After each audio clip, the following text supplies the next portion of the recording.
Thank you.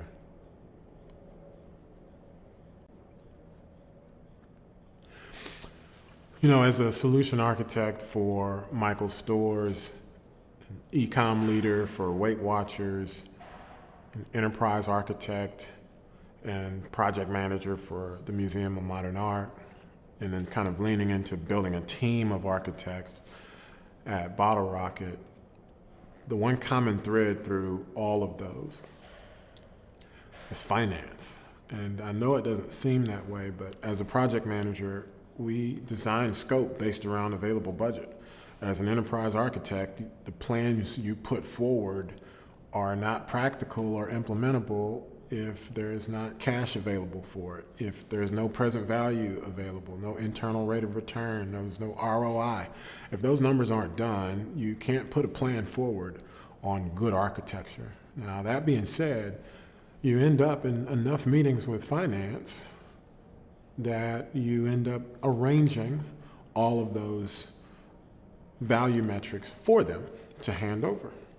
And in doing so, you're doing due diligence for private equity companies. You're doing due diligence for boards. You're doing due diligence for steering committees. And all of a sudden, numbers are not 10% of your job. They're 30, they're 40% of your job. And before you know it, you're doing more work for the finance team and not the product team and not the technology teams, not customer care. It's making sure that this is a workable, practical initiative for this organization. I don't care if it's a $4 billion organization, $20 billion organization, or a $2 million organization. It has to make sense on paper. You can come up with the largest initiative for technology. And if we can't pay for it, if it doesn't produce an ROI, we shouldn't be doing it. Now, that being said, the question starts to become, hey, Al, how'd you make this jump from technology to finance? Well, I don't think I did. In the Project Capital course, we're going to spend some time on systems thinking and choosing the right technology. We're going to spend some time on project management and understanding risk and scope and procurement. We're going to spend time on structuring an organization and making sure all the teams available know each other and can add value. That's integration management. And all of a sudden, well, you didn't have a career of just technology. You've actually secretly been moonlighting as someone working with and for finance for the last 20 years without even knowing it. Now, that being said, we, about a year ago at Overlap Capital, started personally funding AI companies. We thought artificial intelligence obviously was here to stay. We've had that understanding for a while, and then helping organizations find the right funding for artificial intelligence that was our first initiative as investors. And that evolved into allowing them to do handshakes with investors.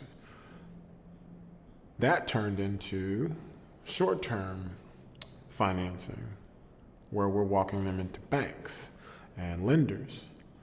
So now you've stitched together what now looks like not just finance, but this is opening the doors to capital for organizations. So we ourselves invested.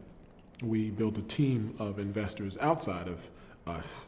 We started to look at banks as partners in this process. And we also are designing strategies to help organizations write grant proposals to participate in that space as well. And then also there's the self-funding approach where we work with founders to create an on-ramp for their initiatives based on funds and resources already available to them. This is not taking cash out of a founder's pocket and putting it down to pay for servers and that type of thing. This is pre-orders. This is allowing customers to pay for what doesn't exist yet with a commitment to that value coming to fruition. Essentially, that's the work of an investor anyway. So we're actually teaching founders how to do that work up front. So whether you can write grant proposals for what you're doing, whether you can do self-funding or through creative funding, whether you want to work with lenders or investors, Overlap Capital is the right place to kind of help guide you through that mission.